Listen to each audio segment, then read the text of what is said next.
Nous allons, pendant 3 soirs et dimanche matin, voir ensemble, parler ensemble, traiter ensemble du thème de l'autorité dans l'Église. L'autorité dans l'Église. Et je vais, pour commencer, lire avec vous quelques versets qui seront nos versets de base. Et quand je dis versets de base, cet après-midi, quand j'étais là en train de me préparer, le Seigneur m'a amené sur ces quelques versets pour encore plus confirmer un certain nombre de choses que nous allons voir ensemble. Et c'est dans Malachie, ou Malachie, chapitre 1, et à partir du verset 6. On va parler du sujet de l'autorité dans l'Église. Comment je vois l'autorité dans l'Église? Comment je suis prêt à me soumettre à l'autorité? Comment je suis prêt à me soumettre pleinement à mon Seigneur, à mon Sauveur? Nous le disons, hein, que Jésus, il est le Seigneur de ma vie. Mais quelquefois, lorsque on doit se soumettre pleinement à l'autorité de Dieu, on a du mal. Au verset 6, il est dit, un fils honore son père. Un serviteur, son maître. Si je suis père, où est l'honneur qui m'est dû? Si je suis maître, où est le respect qu'on me doit? Dit l'Éternel des armées.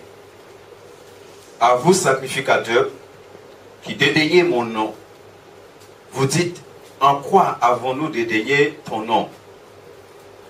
Vous apportez sur mon autel de la nourriture souillée, et vous dites, en quoi avons-nous souillé? C'est en disant la table de l'Éternel est à dédaigner quand vous amenez en sacrifice une bête aveugle, n'est-ce pas mal? Quand vous en amenez une boiteuse ou malade, n'est-ce pas mal? Offre-la donc à ton gouverneur, te recevra-t-il bien? Te fera-t-il bon accueil? Dit l'Éternel des armées. Et maintenant, implorez donc Dieu pour qu'il nous fasse grâce. C'est de vous que cela vient. Est-ce qu'il va vous faire bon accueil, dit l'Éternel des armées? Alléluia. Béni soit l'Éternel. Amen. Il y a 2 mots ici qui font référence à l'autorité. C'est le mot père et le mot maître. La Bible enseigne clairement que les enfants doivent être soumis à leur père. De même que la Bible enseigne clairement que les serviteurs doivent être soumis à leur maître. C'est-à-dire, si on emploie ces 2 mots pour Dieu, si on considère Dieu comme notre Père, si on considère Dieu comme notre maître, il est dit, où est donc l'honneur qui m'est dû? Alléluia. Pour ça, nous allons voir un certain nombre de choses, et même certainement beaucoup de choses sur l'autorité, et par la grâce de Dieu, définir ce que c'est que l'autorité. Et c'est peut-être dimanche matin, nous allons plus entrer dans les choses pratiques. Mais c'est important. Est-ce que tu considères Dieu comme ton Père? Est-ce que vraiment Dieu, il est ton Père?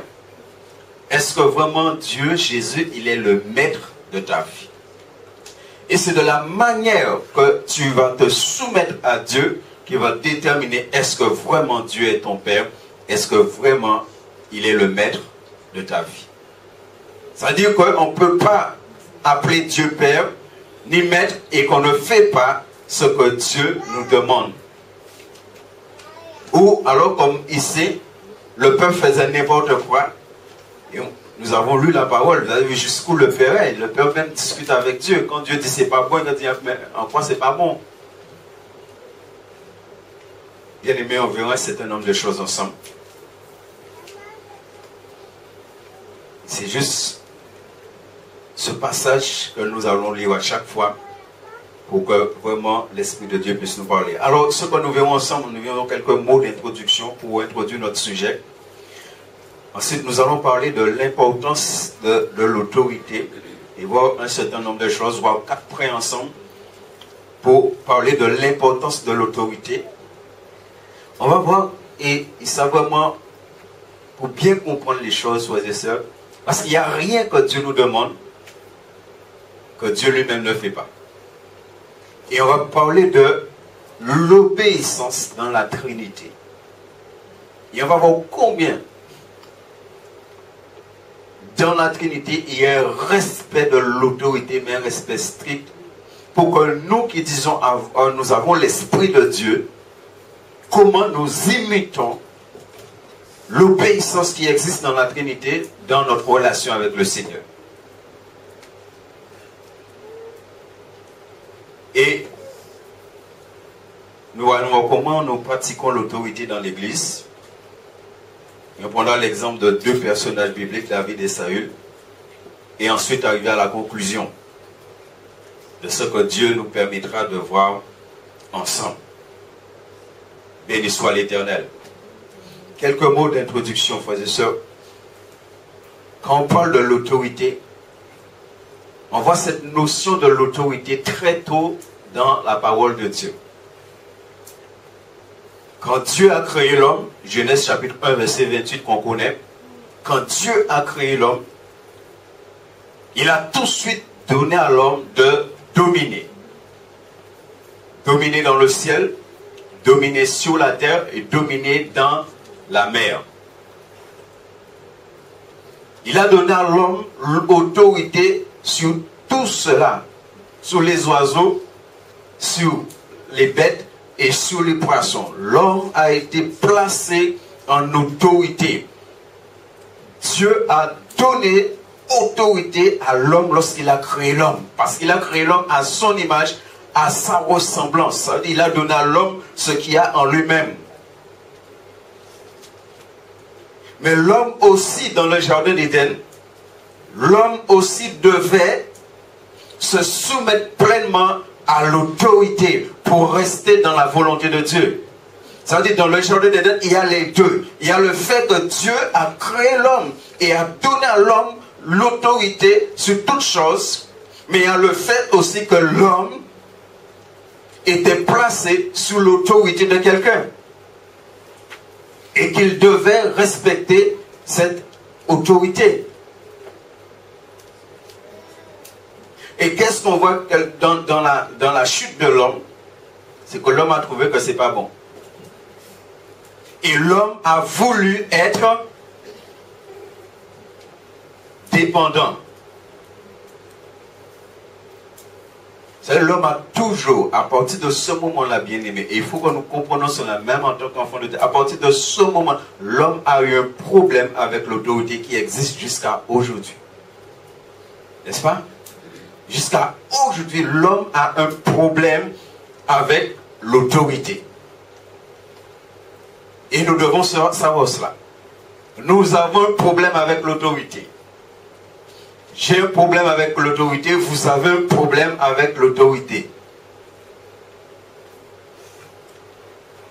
Parce que Adam a décidé de prendre sa dépendance vis-à-vis de l'autorité qu'il avait sur lui. Adam a été piégé. Vous savez, le diable, parlant de ça, le diable connaît tellement bien les choses.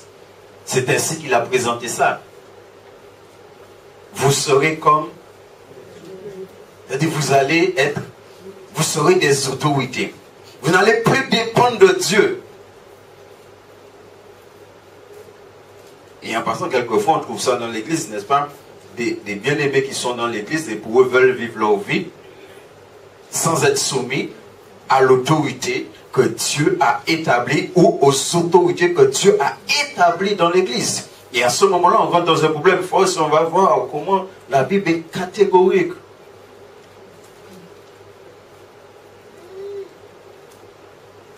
Béni soit l'Éternel. Le mot autorité dans le dictionnaire veut dire droit de commander. Droit de commander, pouvoir d'imposer l'obéissance.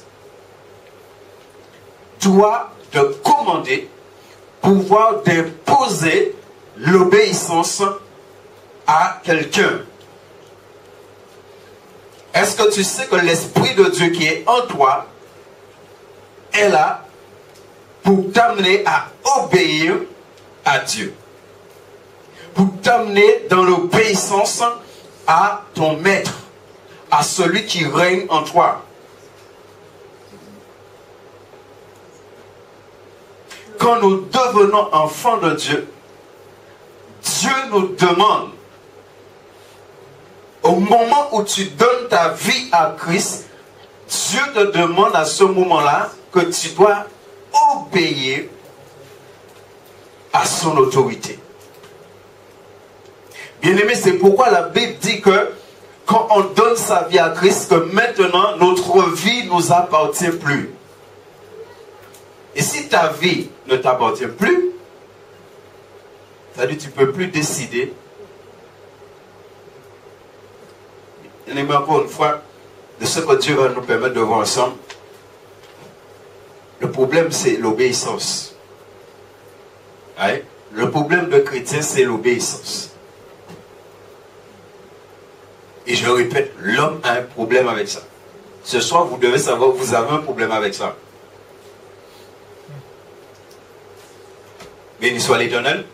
Et on va voir que normalement, en tant qu'enfant de Dieu, on ne doit pas avoir un problème avec ça. Alléluia. On ne doit pas avoir un problème avec ça. Toute autorité, tout pouvoir appartiennent à Dieu.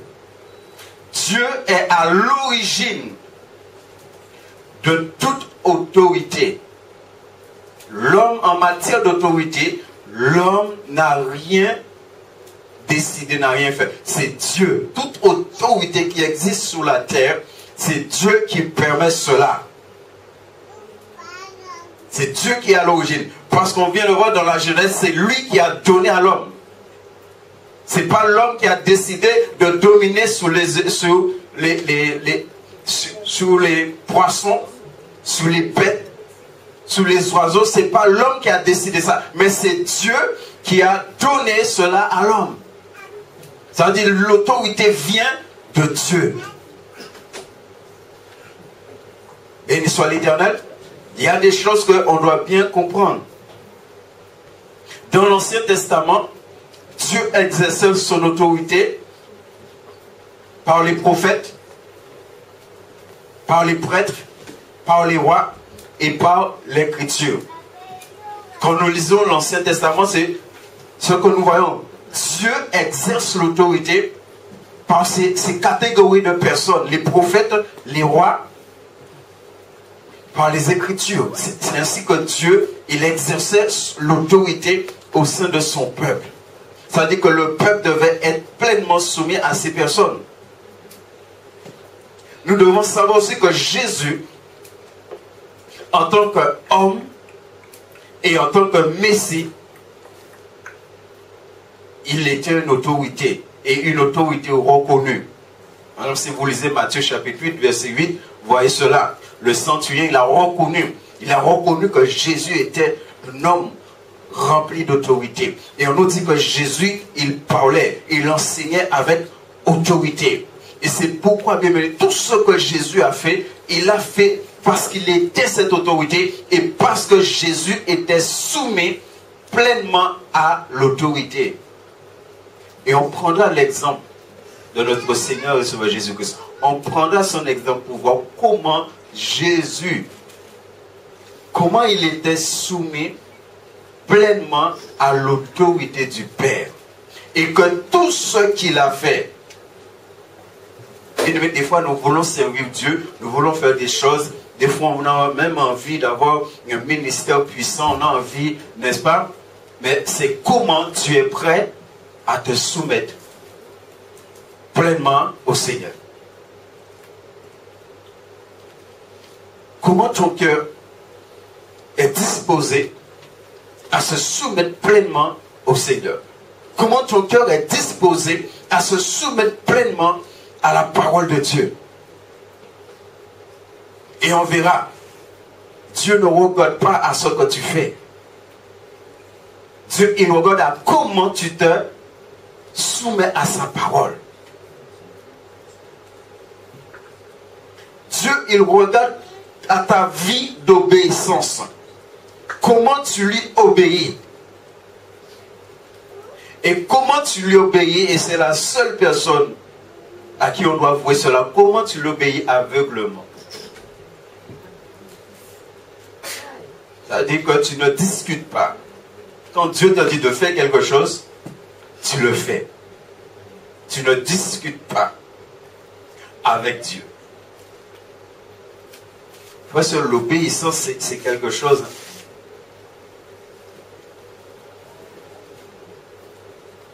L'obéissance, c'est quelque chose. Je me répète encore.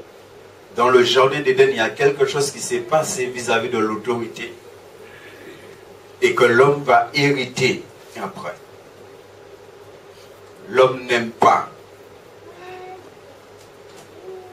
N'est-ce pas? L'homme n'aime pas l'autorité. C'est pourquoi, entre parenthèses, vous allez voir, il y a des pays qui vont prendre l'indépendance, après c'est la dictature, après c'est un certain nombre de choses, après il y a toujours guerre, parce qu'il y a toujours un problème d'autorité, il y a toujours un problème de... Il y a toujours cela. Et derrière cela, il y a l'ennemi qui est là, qui fait des choses. Béni soit l'Éternel. Alors nous devons savoir, bien-aimés, que nous sommes tous, en tant qu'enfants de Dieu, nous sommes tous des autorités. Est-ce que tu le sais? En tant qu'enfants de Dieu, nous sommes tous des autorités. Béni soit l'Éternel. Par exemple, Jésus nous a dit qu'il nous a donné le pouvoir de... Alléluia. Comment tu peux faire ça si tu n'es pas une autorité? Et souvent nous citons aussi ce verset, celui qui est en nous. Donc celui qui est en toi est plus fort que qui? N'est-ce pas? Et le diable, il est qui? Le diable, c'est une autorité. Le diable, il a une puissance. C'est quand on parle d'autorité, on parle de puissance. Le diable, alors si celui qui est en toi est plus puissant, est plus grand en autorité que le diable, ça veut dire toi-même, tu es une autorité. Et si tu ne sais pas gérer l'autorité qui est en toi, tu vas te rebeller contre l'autorité ou contre les autorités. Et ça, il faut savoir ça. C'est pourquoi des fois dans l'église, il y a des chrétiens, des fois, eh ben, ils se sentent plus roi que le roi. Si tu ne sais pas gérer l'autorité que Dieu a mis en toi, cette autorité peut t'amener à te rebeller contre l'autorité ou les autorités établies par le Saint-Esprit dans l'église. Et c'est pourquoi nous allons étudier un moment le cas de Saül. Moi, je crois que Saül, à un moment, il a dit, ça c'est moi, il a dit, bon, monsieur Kapantankovine, je suis le roi. Et en plus, le peuple était derrière lui. Je suis le roi. Eh bien, qu'est-ce qui m'empêche de faire? Ben voilà. Et nous allons méditer sur ce verset. Donc, nous sommes tous des autorités. Les apôtres étaient le représentant envoyé par le Christ et que le Christ leur a donné l'autorité pour fonder les églises, ou pour fonder des églises, et pour diriger les églises. Le Christ leur a donné ça, nous voyons ça dans 2 Corinthiens 13, 10. Le Christ les a choisis, le Christ les a envoyés et il leur a donné autorité pour fonder les églises. Il leur a donné cette autorité. Et non seulement pour fonder l'église, mais aussi pour diriger l'église. 2 Corinthiens 13, 10. Et maintenant que l'église est fondée, tous les fidèles maintenant doivent se soumettre à ceux qui sont chargés de prendre soin de l'église. Ça c'est Hébreux 13, 17 qui nous dit cela. Je vous donne les versets, vous allez, nous sommes dans l'introduction, vous allez travailler ça chez vous. Hébreux 13, 17. Hébreux 13, 17 nous dit combien les fidèles doivent se soumettre. Quand la Bible te dit de te soumettre aux autorités, soumettre c'est se soumettre, c'est pas le mien. Aujourd'hui, on vit un temps, tu peux être pasteur, on peut parler par les hauts. Le monde qui a fait ça, il voulait. Et on va voir dans la parole de Dieu, faisait ça. Quand une autorité, et surtout au niveau de l'église, quand une autorité te parle, tu as intérêt. Surtout quand une autorité prend la parole de Dieu pour toi, tu as intérêt à te soumettre.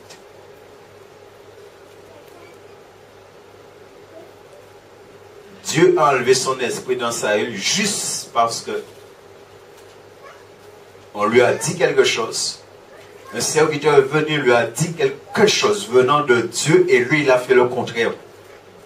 Dieu va lui retirer le Saint-Esprit. Nous sommes dans le cadre de l'Ancien Testament. Dieu va lui retirer le Saint-Esprit.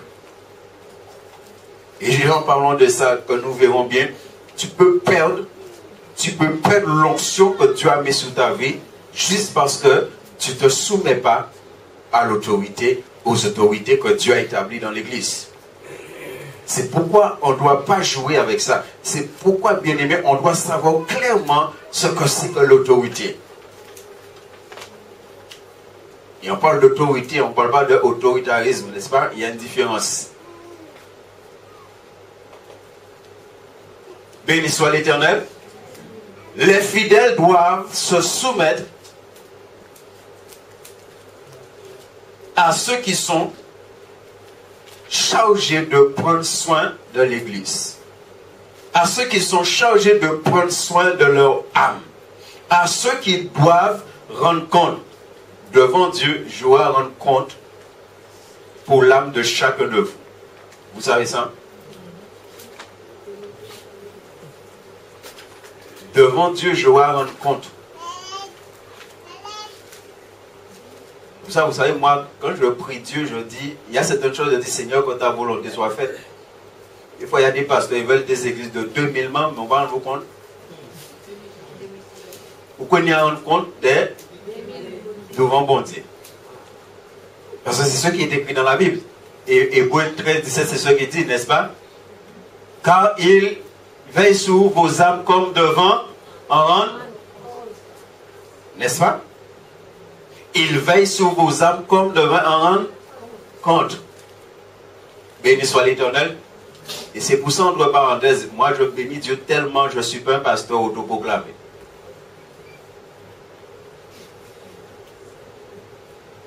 Alors quand j'entends, il y en a qui s'autoproclament pasteur, je dis, ils ne savent pas ce qu'ils font.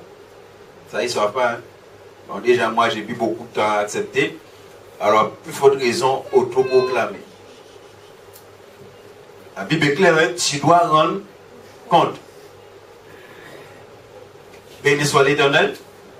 Et dit qu'il en soit ainsi, afin qu'il le fasse avec. Ouais, déjà, la Bible, on ne va même pas entrer dans ça. Déjà, la Bible vous dit que vous devez être tellement obéissant pour que moi je sois. C'est-à-dire, si vous n'êtes pas obéissant, non, on ne va pas entrer dans ça ce soir. Il y a écrit devant zone. Hein? Vous avez lu ça ce soir. N'est-ce pas? En tant que membre de l'église, vous devez être tellement obéissant pour que le responsable soit. Parce que c'est normal, si vous n'êtes pas obéissant, quand il plaît devant bon Dieu. Il dit Seigneur, vous voyez, c'est ce que Moïse faisait. Hein? Tout est biblique, hein, frère. N'est-ce pas? Le peuple au cou. Moïse a dit bon Dieu, Tao. Bon Dieu a dit Moïse, Tao. Je vois le ping-pong avec le peuple là. Tellement, béni soit l'Éternel. Christ est le chef, le képhalais, la tête de l'église. C'est-à-dire Christ est l'autorité suprême de l'église. Ce qui veut dire qu'en se soumettant aux autorités, on se soumet à Christ. Et on prend l'exemple dans le couple, regardez ce qui est dit aux femmes. Il dit aux femmes, soyez soumises à votre mari, n'est-ce pas? Comme au Seigneur. Elle dit, si tu es rebelle à ton mari, ça dit tu es rebelle au Seigneur. Si tu es rebelle au Seigneur, tu seras rebelle à ton mari. Ça c'est clair. Ça c'est même pas la peine de réfléchir. C'est irréversible. Tu es rebelle à Christ, tu seras rebelle aussi à ton mari. Tu es rebelle à ton mari, tu es rebelle à Christ. Tu es obéissant à Christ, tu seras obéissant à l'autorité dans l'église. Tu n'es pas obéissant à l'autorité, tu n'es pas obéissant à Christ. Christ, c'est le chef suprême. Il est la tête de l'église. C'est lui l'autorité suprême. Et si c'est l'autorité suprême, ça veut dire je dois me soumettre pleinement à lui. Béni soit l'Éternel. Alléluia. Et on va parler, traiter ce premier point ensemble de l'importance de l'autorité. Et avant de parler de l'importance de l'autorité, on va lire ces quelques versets dans Romains chapitre 13 pour nous introduire dans ce moment qui va être notre premier point. Ça c'était juste l'introduction pour nous mettre un peu dans, je dirais, dans le bain des choses, pour que vraiment, bien aimé, que nous comprenions bien ce que l'Esprit de Dieu a à nous dire à ce niveau. Romains chapitre 13 verset 1 à 7, pour bien comprendre les choses. Il dit que toute personne, nous allons lire jusqu'au verset 7, que toute personne soit soumise aux autorités supérieures. Car il n'y a point d'autorité qui ne vienne de Dieu. Et les autorités qui existent ont été instituées de Dieu. C'est pourquoi celui qui s'oppose à l'autorité résiste à l'ordre que Dieu a établi. Et ceux qui résistent attireront une... Vous lisez comme moi? Béni soit l'Éternel. Vous lisez comme moi? Des fois, nous sommes en train de voir. Je vous ai déjà dit ça, hein, parce que moi j'ai compris ça. Il y a des choses, il est préférable de ne pas entendre. Maintenant, on est dans l'église, il faut enseigner la parole. Parce qu'une fois qu'on entend, la Bible dit on est jugé au ciel. Elle dit là, on va parler de l'autorité jusqu'à dimanche. S'il y a un brin de rébellion en toi, tu as intérêt de régler ça. Si tu as, comme je l'ai dit tout à l'heure là, si tu as un problème avec l'autorité dans ta vie, tu as intérêt de régler ça. Je ne sais pas, hein, s'il y a ça dans la salle là, s'il y a des LKP ou des anciens UPLG dans cette salle là. La Solaris, tu veux dire où? Il faut régler ça. Dans le Seigneur, il y a mis LKP, UPLG, mais je ne sais pas quoi. Dans le Seigneur, il y a obéissance à l'autorité. Regardez ce qui est dit. Et ceux qui résistent attireront une... sur... Alléluia. Ce n'est pas pour une bonne action, c'est pour une mauvaise que les magistrats sont à redouter. Veux-tu ne pas craindre l'autorité? Fais le bien et tu auras son approbation. Le magistrat est serviteur de Dieu pour ton bien. Mais si tu fais le mal, crains, car ce n'est pas en vain qu'il porte l'épée. Étant serviteur de Dieu pour exercer la vengeance et punir celui qui fait le mal. Il est donc nécessaire d'être soumis, non seulement par crainte de la punition, mais encore par motif de conscience. C'est aussi pour cela que vous payez les impôts, car les magistrats sont des ministres de Dieu entièrement appliqués à cette fonction. Rendez à tous ce qui leur est dû, l'impôt à qui vous devez l'impôt, le tribut à qui vous devez le tribut, la crainte à qui vous devez la crainte, l'honneur à qui vous devez... Ouais, on a les Malachie. On a bien compris. On revient au verset 1. Le verset 1 nous dit que toute personne soit soumise aux autorités supérieures. Il nous dit car il n'y a point d'autorité qui ne vienne de... Ça, il faut que ça soit clair dans mon cœur, dans mon esprit. Toute autorité. Vous savez, dans ce passage de Romains, il est plus question de l'autorité civile. C'est pour ça qu'il parle des impôts, il parle des magistrats, des personnes, les juges, des personnes qui sont là, lorsque tu fais le mal, qui sont là pour te juger, pour te mettre en prison. Pourquoi il te dit de faire le bien, pas le mal? Parce que s'ils en sont là. Il parle même qu'il porte l'épée. Là, il est en train plus de parler de l'autorité civile. Mais il te dit que toute autorité, ça veut dire que ça va plus loin que l'autorité civile. Parce qu'il y a autorité civile et il y a autorité spirituelle. Bien aimé, c'est pourquoi souvent, je le dis, et quand nous lisons la Bible, nous le voyons, le diable, il se sert que des autorités. Il fonctionne qu'avec les autorités parce que le diable connaît l'importance des autorités. Le diable connaît l'autorité que Dieu a donnée à l'homme. L'homme, il les prend tout en famille. Ils savent, ils pouvaient passer par papa là. Il est toute famille là. Ils pouvaient mener papa là à faire ceci, à faire un certain nombre de choses, à un certain nombre de pratiques, à faire alliance avec. Ils savent qu'il est toute famille là parce que le Père, c'est l'autorité. Il n'y a que l'autorité qui peut livrer la famille, la femme, les enfants dans les mains du diable en faisant alliance avec le diable. Parce que le diable, il imite Dieu.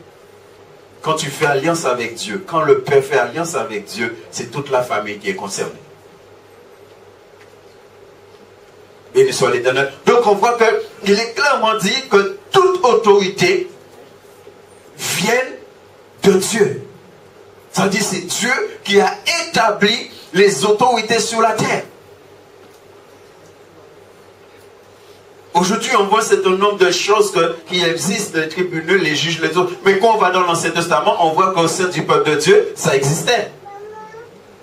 N'est-ce pas? Ça existait, l'homme n'a rien inventé. Les magistrats, ça existait. Béni soit l'Éternel. Ça veut dire que lorsque dans l'église, il y a des autorités qui sont là établies, on doit savoir que ce n'est pas quelque chose qui est comme ça. C'est quelque chose qui vient de Dieu. Et moi, je suis enfant de Dieu, alors moi, je dois me soumettre. Parce que je reconnais que ça, là, ça ne vient pas de l'homme. Béni soit l'Éternel. Ça veut dire que qui vous aimez, tête pastel là, qui vous peut aimer, si vous ne pas les bas, obligé d'obéir.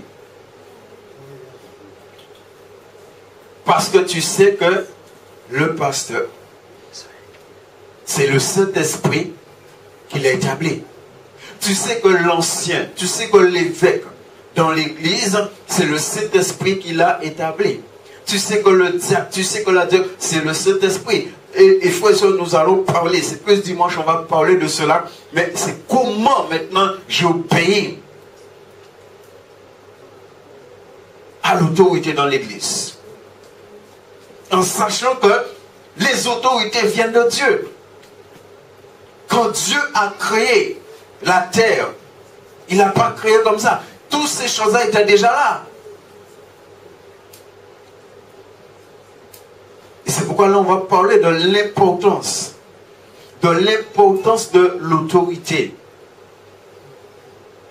On a lu ces quelques versets dans Romains. Le trône de Dieu repose sur l'autorité. Bien aimé, le trône de Dieu, vous savez, la Bible dit que le ciel est son trône et la terre. Le trône de Dieu repose sur l'autorité. Le trône de Dieu repose sur l'autorité de Dieu. C'est pourquoi toutes les lois, déjà nous sommes là et j'étais en train de, en préparant ça, j'étais en train de réfléchir, je me dis, mais vraiment, il y a toutes les lois physiques qui régissent l'univers sont sous l'autorité de Dieu. C'est pas quand l'homme veut changer ce que Dieu a établi, il y a un problème. Dieu, on va reprendre des exemples simples, bien aimés. Dieu a donné des limites à la mer, n'est-ce pas? En qui Jean la mer là qu'a fait et pas aller plus loin que là, bon Dieu mette lui. Parce que la Bible te dit que au commencement, la terre était remplie d'eau. Hein? Et après, Dieu a repoussé et a donné des limites à la mer. Pourquoi la mer là va reprendre place? Pourquoi la mer là pas dit, mais avant, tu as rempli toute la terre, va reprendre place en moi? Sans même se rendre compte, il y a une autorité du trône de Dieu qui régit la mer. Béni soit l'Éternel.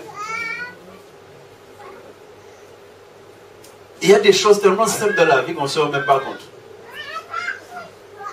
La terre se trouve où? Hein? Comment vous pouvez m'expliquer une masse qui pèse tant de tonnes est suspendue dans les... Pourquoi mon petit, je ne sais pas vous demander, je ne sais pas de dessiner. Mais la loi de la pesanteur, quelle autorité qui maintient cette loi? Est-ce que vous comprenez? Il faut comprendre ça et quand on va arriver à l'église pour bien comprendre et pour bien comprendre en tant qu'enfant de Dieu, pour pouvoir avoir un gros problème avec mon Dieu, simplement en n'obéissant pas. Parce que la nature même, c'est pas la nature ne peut pas être plus obéissante que nous. Moi c'est là que je veux vous amener. Comment vous pouvez expliquer une masse qui pèse tant de tonnes, je ne sais pas combien, qui a essayé de peser là? Est suspendu dans l'univers. N'est-ce pas? Et pourquoi il va tomber? Et en plus, Dieu a donné qu'il faut... Et les choses sont... C'est pourquoi on parle de la loi physique ici, qui régit l'univers. C'est soumis à cette autorité. Et ce que je vous dis là, c'est Hébreux chapitre 1, verset 3, nous parle de ça. N'est-ce pas, bien aimé? Là, nous allons marcher. Ouais, nous en Guadeloupe, nous allons marcher. Et nous allons marcher. Pourquoi l'on est dans d'autres pays, nous allons marcher si tête? Oui, parce que la terre n'est pas plate. N'est-ce pas? Normalement, l'on est dans d'autres pays, normalement, on doit marcher si tête. Pourquoi, quel que soit le pays où tu es, mais qu'est-ce qui régit tout ça? Quelle autorité, quelle puissance qui régit tout cela? Et pourquoi ces choses-là ne transgressent pas? Parce qu'il y a une autorité qui est là, qui maintient les choses en équilibre. Et bien évidemment, il faut que l'autorité de Dieu dans ta vie s'exerce pleinement. Béni soit l'Éternel. Moi, je crois au début, Adam t'es joué toute la journée, plein inventaire, il y avait lion, il y avait tigre, il y avait tout ce quand t'es bête là, ça. C'est bien d'avoir des gars faire rien. Et pourquoi on l'a la prison? Et jouer avec. Non, mais tu es en Afrique où je ne sais pas où crier, dis viens là. Même jour où je vais château, crier, dis viens là, viens, je veux jouer avec toi. Je vais te faire des guillis. Hein? C'est parce qu'il y a quelque chose qui a brisé ça, qui a renversé ça. Et c'est pourquoi aujourd'hui l'homme a un problème avec l'autorité, parce que le péché est venu et a renversé. Le péché a brisé un fonctionnement qui était là. Des fois même mon chien, on est tout gentil, on joue l'idée, il dit mort de, il y a mort de. Ah, donc tout gentil là, tout petit là.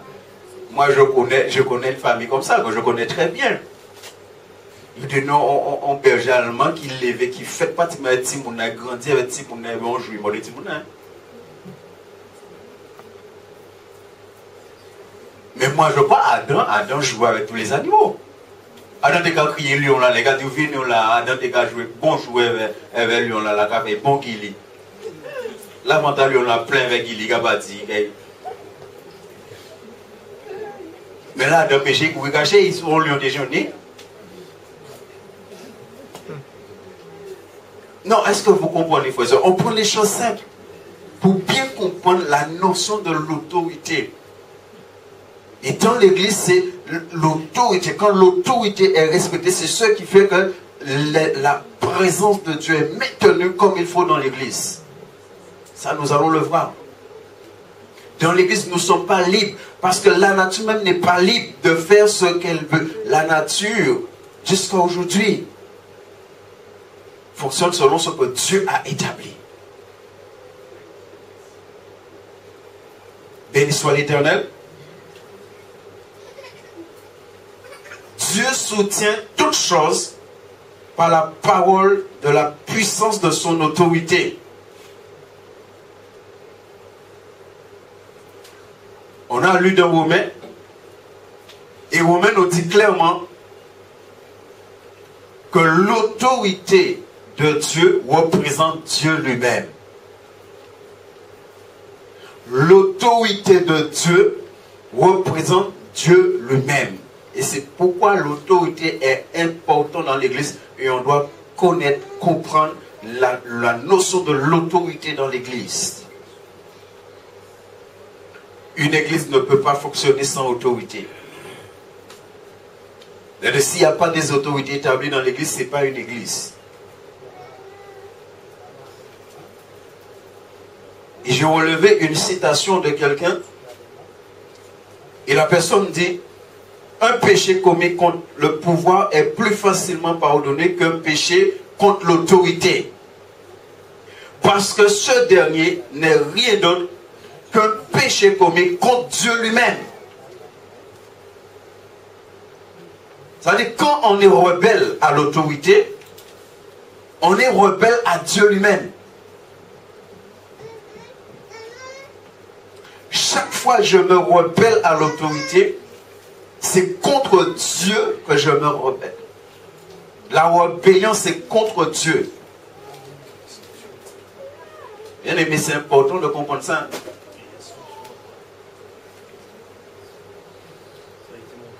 Hein? Eh bien, c'est bien si tu le reconnais. Ça veut dire s'en prendre à l'autorité, c'est s'en prendre à Dieu lui-même. Et frère, on verra dans le cadre de l'église comment c'est grave. Vous avez vu le Romain? Romain dit que quand tu résistes à l'autorité, tu attires contre toi une condamnation. Mais c'est qui te condamne là à ce moment-là? C'est pas l'homme. C'est pas le pasteur. C'est pas l'ancien. C'est pas le diacre dans l'église. C'est Dieu lui-même. Dieu lui-même qui te condamne. Ça veut dire tu attires la condamnation de Dieu. C'est pourquoi des fois, bien aimé, juste en passant, Beaucoup de personnes citent Romains 8.1, mais il faut comprendre Romains 8.1. Quand Romains 8.1 dit « Il n'y a donc maintenant », mais on ne voit pas ce qui est encroché plus loin. Mais il te dit que pour ceux qui marchent selon l'esprit et non selon la chair. Et quand le chrétien qui vit selon la chair, qui cité ça avec à sauter des bois en l'air. Mais il te dit clairement, c'est quand tu vis selon l'esprit qu'il n'y a pas de condamnation sur toi. C'est normal. Parce que quand tu vis selon l'esprit, tu ne peux pas être rebelle. L'esprit ne va jamais t'amener à te rebeller contre l'autorité.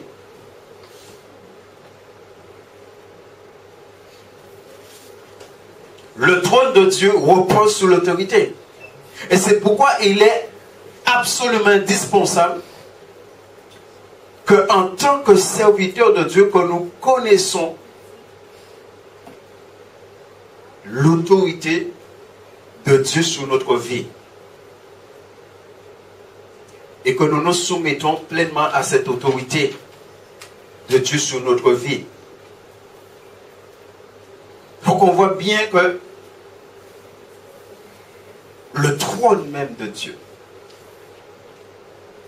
repose sous l'autorité.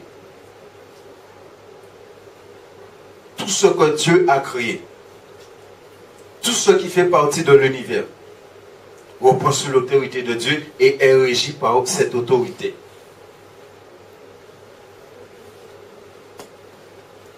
Béni soit l'Éternel. Alors nous devons savoir une chose par rapport à ça. C'est à cause de Satan, à cause du diable, parce que le diable existe, que tout le trône de Dieu, tout ce que Dieu a créé repose sous son autorité, et parce que le diable existe, la tentation de la rébellion est constamment là. Nous sommes en train de voir, de parler de la tentation. C'est l'un des points aussi qu'on va toucher quand on parle de la tentation. Vous voyez, la tentation de la rébellion est constamment présente parce que le diable existe. Et parce que le diable est celui qui s'est rebellé contre Dieu. Le diable, c'est un rebelle. Et il a amené beaucoup d'autres esprits, ça veut dire beaucoup d'autres anges, à se rebeller contre Dieu. Et le diable connaît la conséquence de la désobéissance. C'est pourquoi il cherche constamment à amener les croyants dans la désobéissance. Ça veut dire que nous devons être vigilants. Il est là pour pousser le croyant à la désobéissance. Ça, c'est l'arme que le diable utilise. Et bien aimé qu'il faut être vigilant par rapport à ça. Nous savons qu'il est là, qu'il existe. Alors nous devons veiller à ce que le diable ne nous amène pas dans la désobéissance. Vous voyez, nous traitons ce sujet de la tentation et on va prendre l'exemple de David qui me vient à l'esprit là. David, la Bible te dit que le diable a excité David à faire le dénombrement. David n'aurait jamais dû faire ça. Ça, c'est un péché grave et que même un péché puni de mort. Mais il te dit que le diable a excité David. Il a mis dans le cœur de David de faire le dénombrement. Ça veut dire il va pousser David à transgresser l'autorité et à commettre un péché grave. Et c'est pourquoi on parle que c'est constamment là, la tentation de la rébellion. Parce que le diable existe. Parce que le diable est là. Parce que la Bible dit il rôde comme un lion rugissant. Ça veut dire vous et moi, nous devons être conscients de cela. Pour faire attention, pour être vigilants. Il y a un autre exemple par rapport à ça qu'on comprend. C'est lorsque Pierre a parlé à Jésus. Pierre va dire simplement une phrase à Jésus et Jésus va dire arrière de moi, C'était une tentation. Il simplement dit, non Seigneur, tu ne vas pas mourir.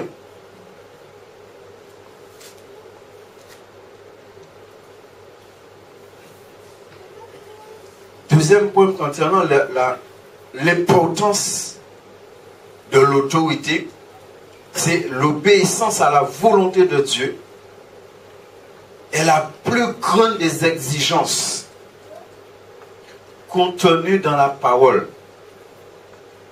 L'obéissance à la volonté de Dieu est la plus grande des exigences contenues dans la parole, dans la Bible. Bien-aimé, tu peux faire tout ce que tu veux. S'il n'y a pas de l'obéissance, Dieu ne reçoit pas la chose que tu fais. Et là, nous allons prendre ce verset qu'on connaît bien de 1 Samuel 15, 22.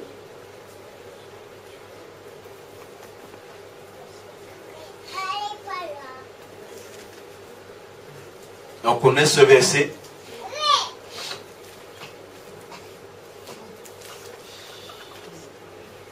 « 1 Samuel 15, 22. Et nous lirons aussi les versets 10 et 11 tout à l'heure. Il dit, Samuel dit, là on est en train de parler de l'obéissance à la volonté de Dieu comme la plus grande des exigences que nous avons dans la parole. Samuel dit, l'Éternel trouve-t-il du plaisir dans les holocaustes et les sacrifices comme dans l'obéissance à la voix de l'Éternel?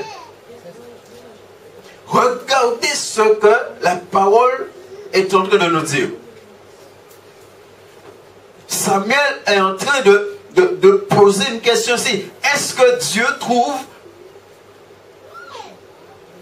du plaisir dans les holocaustes, dans les sacrifices, comme il trouve du plaisir dans l'obéissance? Et bien aimé, nous allons prendre ce verset, nous allons l'appliquer au Seigneur Jésus. Pourquoi le Seigneur Jésus, la Bible nous dit comment il a été obéissant. Ça veut dire, si tu veux que Dieu puisse prendre plaisir dans ce que tu fais, il faut que tu sois l'obéissance que Dieu demande de toi. Dieu doit voir ça dans ta vie pour que Dieu puisse prendre plaisir dans ce que tu fais. Alléluia. Ça veut dire, quelle que soit la responsabilité que tu as dans l'église, quel que soit ce que tu fais en tant qu'enfant de Dieu, Dieu, il regarde à comment tu obéis. Et on va prendre les choses simples. Tu chantes pour Dieu. Pas parce qu'on voit, n'est-ce pas, la plus merveilleuse sur la terre, que bon Dieu regarde à voir, mais si tu n'es pas obéissant, si tu n'es pas obéissant, Dieu, il ne prend pas plaisir.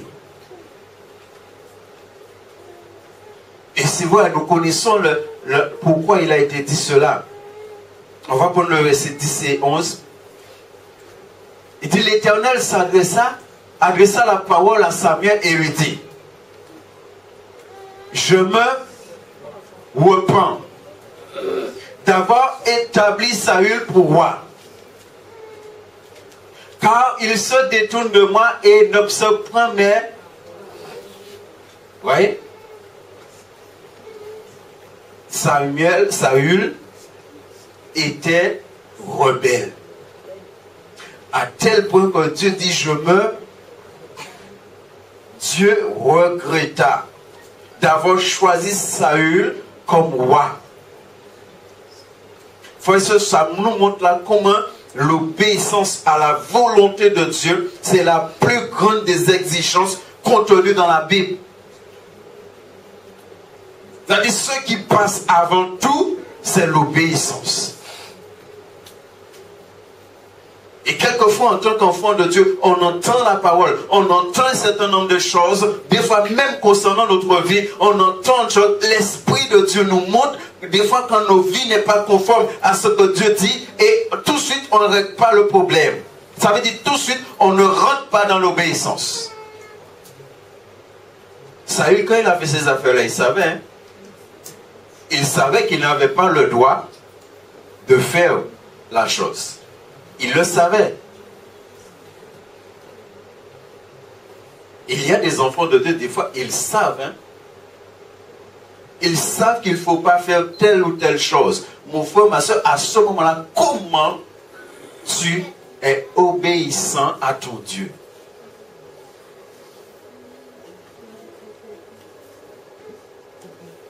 Et après, je viens offrir la louange, je viens offrir mon adoration, je viens offrir un certain nombre de choses à Dieu.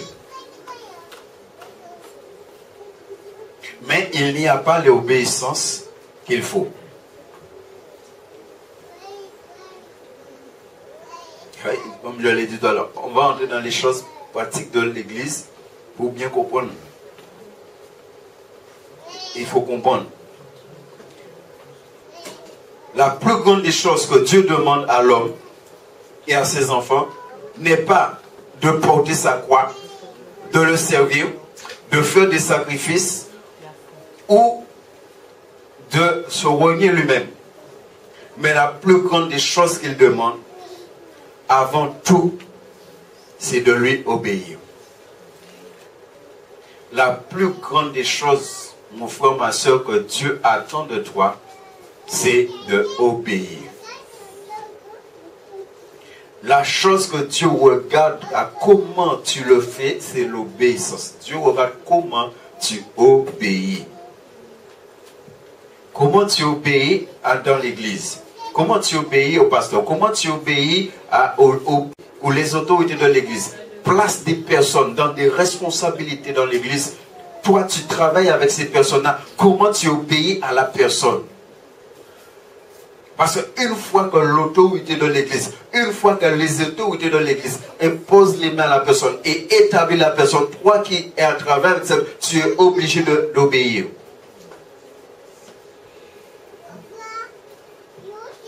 Et ce n'est pas la tête du client.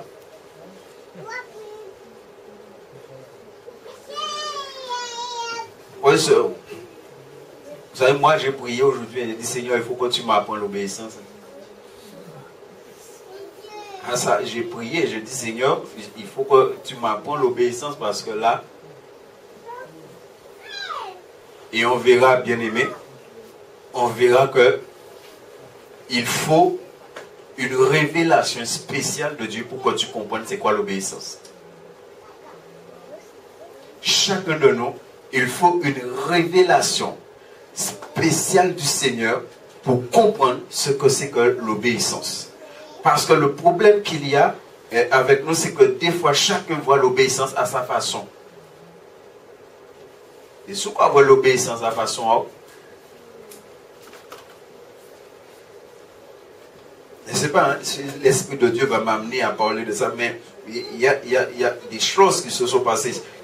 Il y a des personnes, des bien-aimés, ils sont dans un problème. Frère, sur Dieu, c'est Dieu. Hein. Vous voyez, qu'est-ce que la Bible dit? Est-ce que Dieu prend plus de plaisir dans les holocaustes, dans les sacrifices, que dans l'obéissance? Et beaucoup de personnes, beaucoup d'enfants de Dieu font des choses. Il faut que nous verrons de manière claire. Tu peux faire des choses pour Dieu, tu peux sentir la présence de Dieu, tu peux vivre des choses avec l'Esprit de Dieu, tout en étant dans la désobéissance.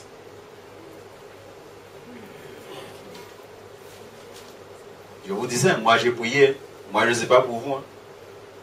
Mais moi aujourd'hui là j'ai prié, dit Seigneur, il faut que tu m'apprennes ce que c'est que l'obéissance. Il faut apprendre moi ça.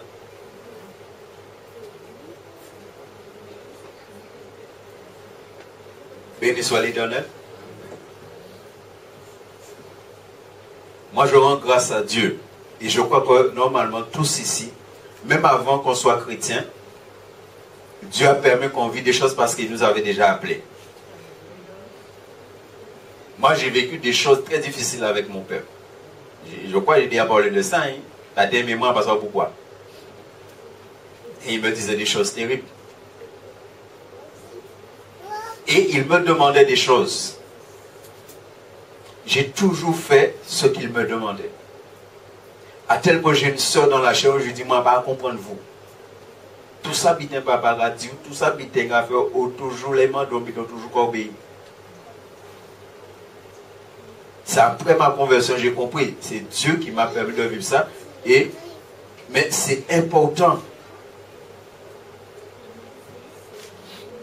C'est pourquoi un parent ne doit jamais rien dire de mauvais sur ses enfants, même quand l'enfant fait des bêtises, fait des choses terribles.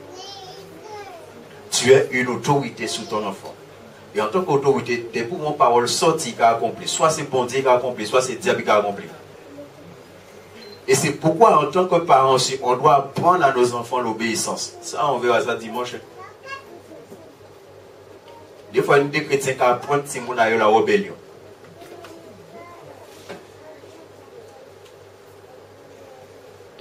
Dieu a donné un ordre à Saül. Et l'ordre qu'il a donné à Saül était clair.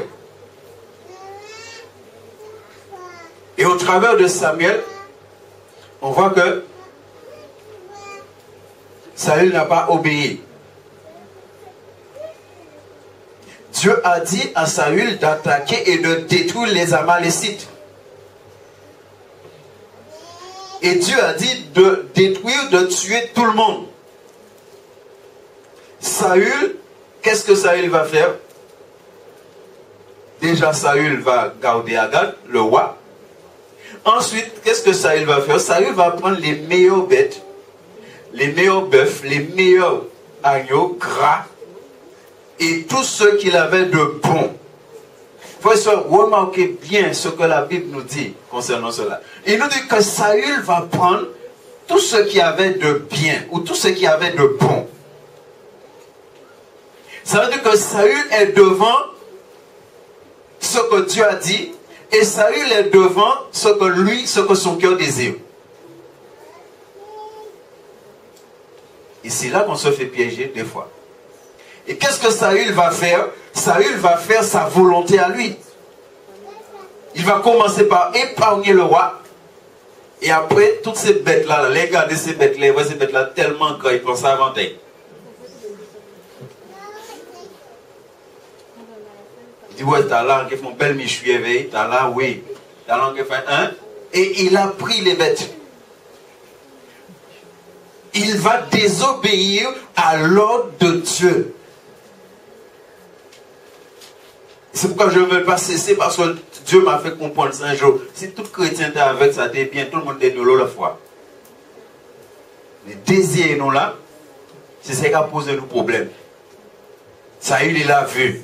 Il a vu comment les agneaux gras, les œufs blancs. Il a vu comment. Alors, il dit, ah ouais, c'est là, maintenant, ça là, nous allons mettre tout de côté. Tout cela est pipé, l'autre, tout côté là, il dit, ah, c'est là, nous allons tuer. Est-ce que vous comprenez, bien aimé? Comment simplement ça va amener Saül à désobéir à l'ordre de Dieu? Et c'est ce qui m'a interpellé, c'est qu'il dit que Saül a vu ce qui était bon, ce qui était bien. Il a vu cela. Ce qui veut dire au moment où Saül a vu, ça a fait quelque chose dans le cœur de Saül. Parce que tout se passe au niveau du cœur.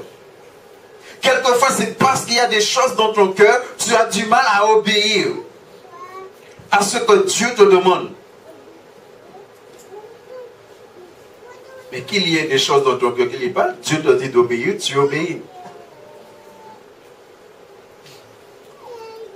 Et c'est là maintenant que Samuel va venir. Et Samuel dit à Saül, l'obéissance vaut mieux que les sacrifices. Pourquoi Samuel, il dit ça à Saül? Pourquoi il dit à Saül, l'obéissance vaut mieux que les sacrifices? Parce que souvent, même au sein même du sacrifice,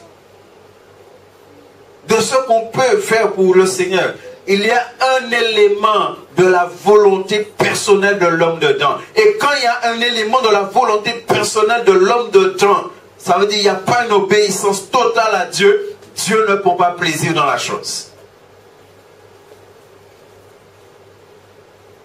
Il faut que quelquefois on peut jeûner, on peut prier pour un certain nombre de choses.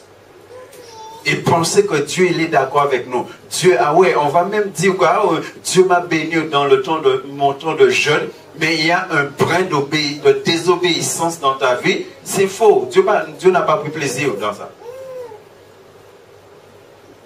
C'est pourquoi Samuel dit ça, il dit que l'obéissance vaut mieux que les sacrifices. Parce que dans les sacrifices, il peut y avoir quelque chose de personnel de l'homme dedans. Dans les sacrifices que nous faisons à Dieu, il ne faut pas qu'il y ait quelque chose de personnel de l'homme dedans. Il ne faut pas qu'il y ait quelque chose de l'homme, de moi dedans. Il faut qu'il y ait une obéissance totale au Seigneur.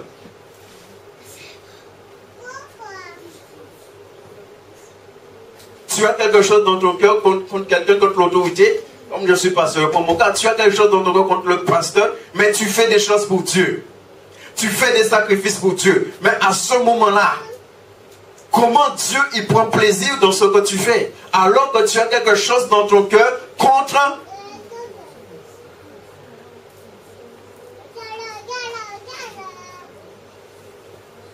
Et ça c'est biblique, la Bible te dit, si tu viens offrir ton offrande au Seigneur, et que là tu te souviens que ton frère a quelque chose contre toi, il dit laisse là ton offrande, et va-te.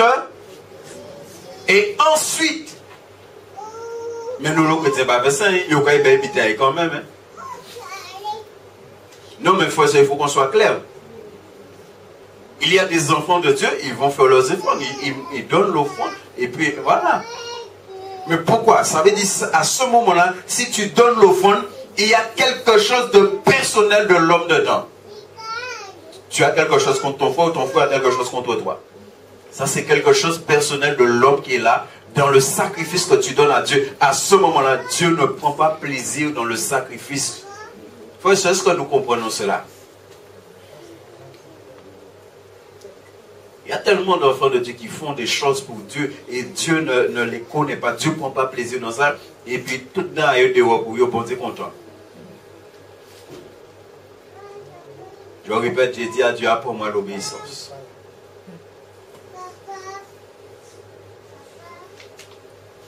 Et comme j'ai le vis avec David, Dieu m'amène à ça maintenant là. Il dit Seigneur, il faut que.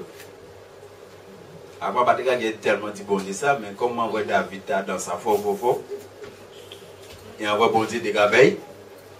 Alors Seigneur, il faut que tu m'as appelé à te servir, il faut que. C'est ça la vie chrétienne. Sans cette demande à Dieu de changer ton cœur. Quand tu es face à la parole et que tu sais que la parole c'est la vérité, que tu n'es pas pleinement dedans, tu dis Seigneur, il faut que je sois pleinement dedans. Alors il faut que tu me donnes ça. Avant comment ça c'est pour nous? Ceux qui ont des enfants là. Hein? Il va pour ça. Il va pour ça soutenir l'argent, c'est pas de l'argent. C'est maman je veux, papa je veux. Donne-moi ça, achète ça pour moi. Hein? Mais ils doivent l'aider honnête. Non, on va dire que mon problème là, je dis, bon, il faut qu'on change de voiture parce que ça me donne bon. Ah ben, tu as de l'argent, achète-moi pour ça. Oui, t'as là, il va rater ça. Il va dire, bon, on va prier avec toi pour que Dieu donne une voiture. Mais achète-moi ceci, achète-moi, n'est-ce pas? Alors Dieu, il est notre Père. Seigneur, il faut que tu changes ça en moi. Il faut tirer ça en vébaille. Et moi, je sais quand je parle comme ça, Dieu, il est content. Tu entends qu'il faut obéir. Tu dis, Seigneur, je veux entrer dedans. Je veux pleinement être dedans. Alors, il faut que... ce que tu donnes au Seigneur, ce que tu offres au Seigneur, il ne faut pas qu'il y ait un brin de l'homme dedans. Le souverain sacrificateur dans l'Ancien Testament, ce sont des choses que nous connaissons. Quand il rentrait dans le lieu très saint, offrir le sacrifice, il ne fallait pas qu'il y ait un brin de poussière sous ses vêtements. S'il y avait un brin de poussière, bon Dieu t'as tiré souffle à l'année.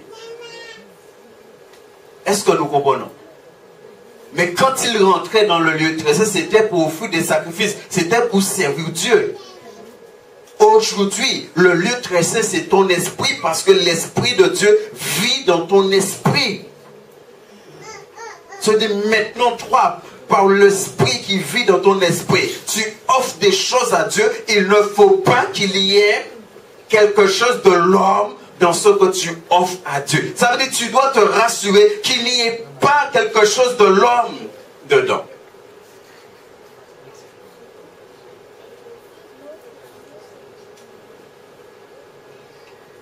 Ça veut dire, n'offre pas à Dieu des sacrifices selon toi.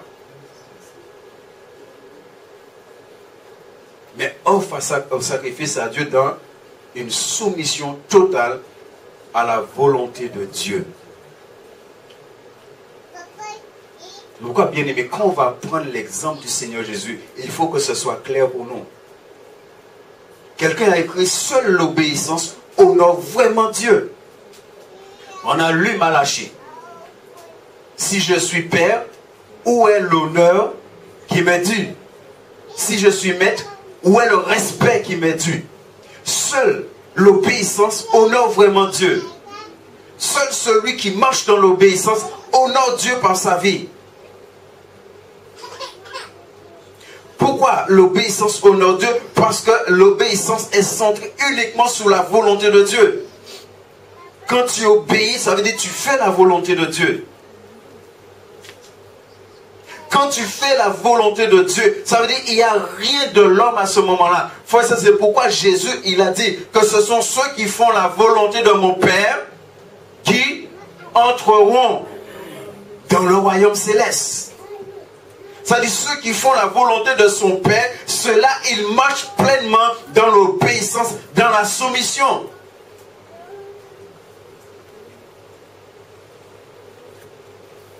Jésus a manifesté cette obéissance dans le jardin de Gethsémani. Il n'y a pas longtemps, on a vu ce passage. N'est-ce pas?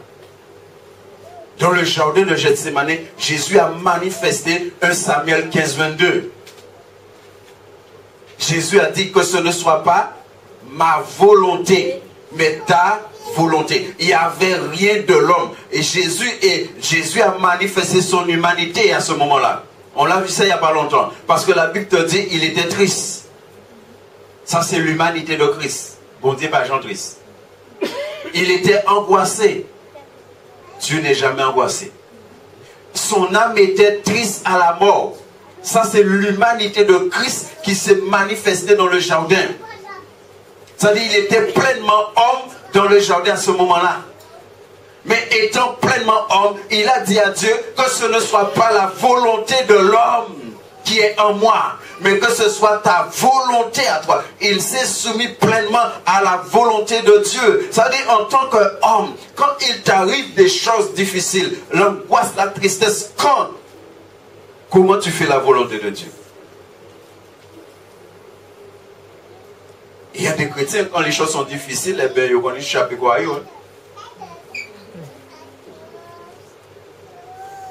Est-ce que c'est la volonté de Dieu? Des fois même au commande de Dieu, est-ce que c'est Dieu qui te dit de dire non, mais il va faire quand même. Il dit mais à pauper l'ouvre, à droite à gauche. Dieu, tout ce que tu fais pour Dieu n'est pas agréé par Dieu parce qu'il y a l'homme dedans. Je vous dis ça, il faut comprendre les choses. On vit un temps là, il faut comprendre. Dieu nous permet de voir des choses avec sa parole. Dieu sait pourquoi. On est dans les derniers temps. Ça veut dire qu'il faut. Et Dieu, notre église a déjà reçu des choses. Dieu veut nous amener quelque part maintenant. Mais il faut que les choses fonctionnent comme Dieu demande dans sa maison. Béni soit l'Éternel. La soumission nous amène à la mort. Jésus a dit, s'il est possible pour moi de ne pas aller à la croix, mais que ta volonté soit faite. C'est ce que Jésus dit à son Père. S'il est possible pour moi de ne pas aller à la croix. Ça, c'est l'homme qui a parlé.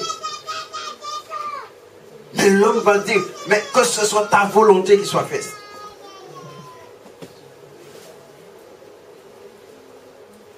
Et c'est pourquoi, frères et sœurs, est-ce que nous nous soumettons à la volonté de Dieu quand nous connaissons des moments difficiles comme le Christ l'a connu ici? L'obéissance vaut mieux que des sacrifices. Comment je me soumets à la volonté de Dieu quand je souffre? Comment j'obéis à Dieu quand je souffre? Comment j'obéis à Dieu quand je suis face à des injustices? Est-ce que cela était juste que Dieu envoie son Fils pour être crucifié à la croix pour vous et pour moi? Est-ce que cela était juste? Est-ce que cela est juste, lui, le juste, à être puni à cause des injustes? Parce que souvent, ce qui arrive, c'est que parce que nous sommes face à des injustices, on ne fait pas la volonté de Dieu et on pense que Dieu est d'accord avec nous. Pourquoi, bien aimé, je vous ai déjà dit ça. Moi, il y a des prières, je fais attention maintenant. Avant, les gars, ils tellement vite. Ah oui, maintenant, je fais comme on l'entend, les gars, dire pesez un bouchon avant de parler. Pesez. Parce que, ah Jésus, je t'aime. Ah Jésus, je veux faire ta volonté. Ah Seigneur Jésus. Ah oui, et puis après, là, tu as tombé sur quoi? Pourquoi oublier tout Seigneur Jésus? Et s'il y a une chose que je sais, Dieu nous prend au mot. Moi, j'ai déjà expérimenté ça plusieurs fois. Dieu nous prend au mot. Alors, il est préférable de bien réfléchir. C'est pourquoi la Bible dit, quand tu fais un vœu à l'Éternel, il dit, empresse-toi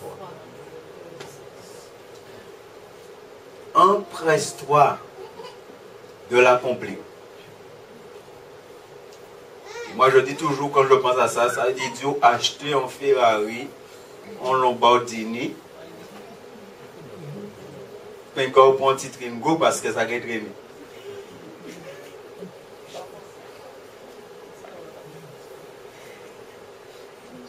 Empresse-toi de l'accomplir. Bien aimé, il ne faut pas jouer avec les choses du Seigneur. Béni soit l'Éternel.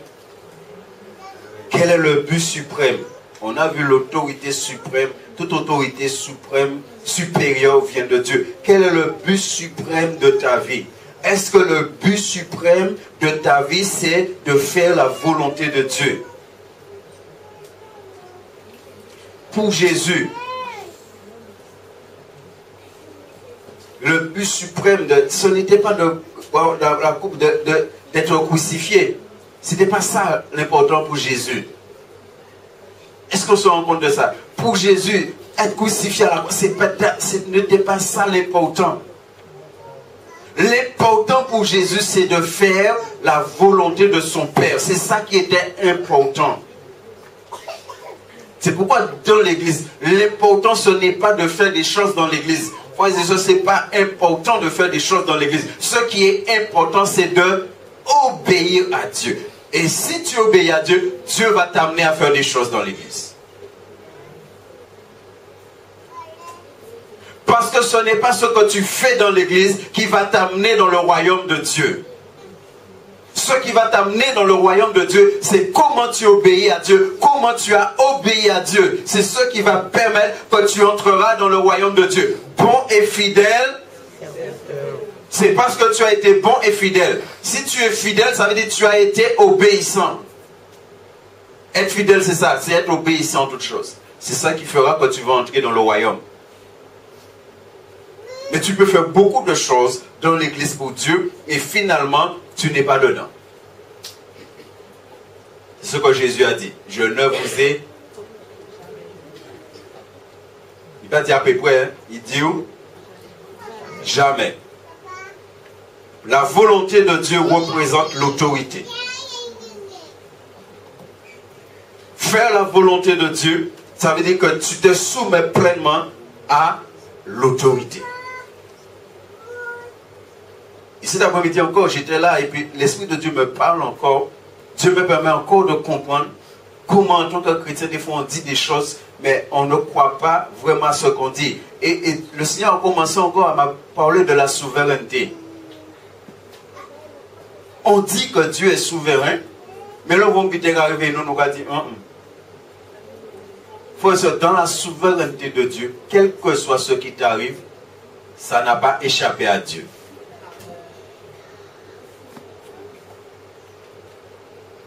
Dans l'omniscience de Dieu, quel que soit ce qui t'arrive, Dieu connaissait la chose avant la fondation du monde. Alors c'est pourquoi il va permettre des choses, pourquoi il va permettre même des fois que tu rencontres des injustices terribles en tant que chrétien. Pourquoi il permet ça? Et souvent Dieu permet ça pour voir juste comment tu obéis. Comment tu te soumets. Le pasteur peut prendre une décision injuste envers toi. Qu'est-ce que tu vas dire à ce moment-là? Dieu ne savait pas ça? Dieu n'était pas au courant? Ça a échappé à la souveraineté de Dieu? Et je suis très bien placé pour parler de ça. Atala, côté injustice, subir des injustices terribles, venez me voir. Si vous avez du temps. Quand d'autres vont me parler de ça, ils vont faire comme si, ah, non, non, rien n'échappe à la souveraineté de Dieu. C'est pourquoi il y a à dire et il y a à vivre. Des fois, nous va dire l'obité, mais nous ne veut pas vivre les choses. Connaître la volonté de Dieu et lui obéir veut dire se soumettre à son autorité. Souvent, il y a des chrétiens qui prient pour connaître la volonté de Dieu. Mais connaître la volonté de Dieu et lui obéir veut dire se soumettre à sa volonté. Et il y a deux choses qui jouent dans ça, c'est la prière et la connaissance de Dieu. Et nous allons conclure avec Jean chapitre 18 verset 11 pour illustrer ce que je viens de dire par notre Seigneur Jésus-Christ lui-même. Jean 18, 11. Jésus dit à Pierre, regardez, frères et sœurs, de ce que je viens de dire ici. Jésus dit à Pierre, remets ton épée dans le fourreau,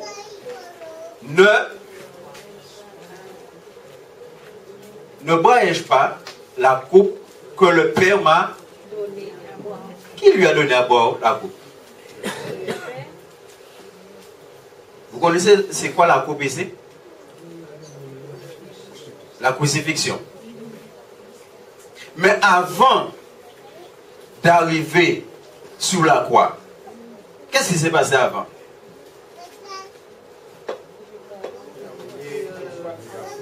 Il y a un coup de pied. Si vous n'avez pas encore lu ça, allez dans la Bible, c'est marocain. Il y a un coup de pied. Il y a un coup de frein. Il y a un coup de roche. Il y a craché ici. Il y a frété. Il y a insulté. Il y a méprisé. Alors j'aimerais vous poser une question simple. On parle là de l'obéissance à l'autorité. Si vous êtes en place à Jésus, tout ça vite. Vous avez fait bien.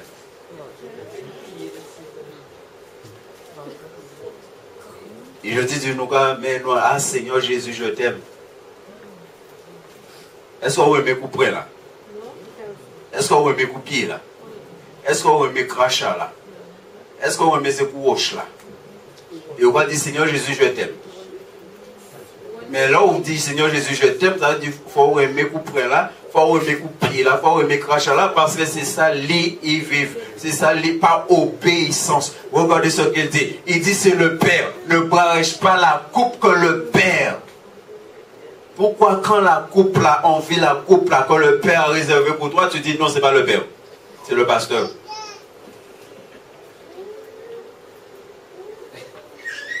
Ben, c'est ce qui arrive. Tu dis non, c'est pas le Père, c'est le pasteur. Il est méchant, il n'est pas bon. Si c'est ton bon pasteur, il va te faire ça, il va te dire ça. C'est ce que Jésus a dit.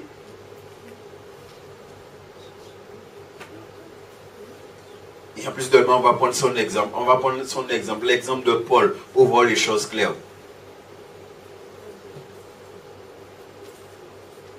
Béni soit l'Éternel. Jésus connaissait la volonté de son Père et Jésus était disposé à se soumettre à la volonté de son Père. C'est pourquoi il dit cela. Ne boirai-je pas la coupe que le Père m'a donnée à boire? Il connaissait et il était disposé. Son cœur était disposé à faire la volonté de Dieu. Est-ce que ton cœur est disposé à faire la volonté de Dieu? Quel que soit ce qui arrive. Est-ce que mon cœur est disposé à faire la volonté de Dieu? Et en tant que serviteur de Dieu, bien aimé, nous devions d'abord expérimenter ce qu'est l'autorité avant d'entrer pleinement dans le service. C'est pourquoi je dis, nous avons besoin d'une révélation spéciale de Dieu pour connaître ce que c'est que l'obéissance, pour connaître ce que c'est que la soumission. Tu as besoin de cette révélation. J'ai besoin de cette révélation. Seigneur, apprends-moi. Apprends-moi l'obéissance. Tu dis que l'obéissance vaut mieux que les sacrifices. Je veux connaître. C'est pourquoi quand les choses arrivent, pour que tu ne puisses pas dire que c'est les hommes, mais voir que c'est Dieu qui permet ça. Béni soit l'Éternel. Nous allons nous arrêter ici. Concernant l'importance de l'autorité. On a vu comment c'est important. Comment l'autorité est importante. L'obéissance à l'autorité, c'est important. Amen.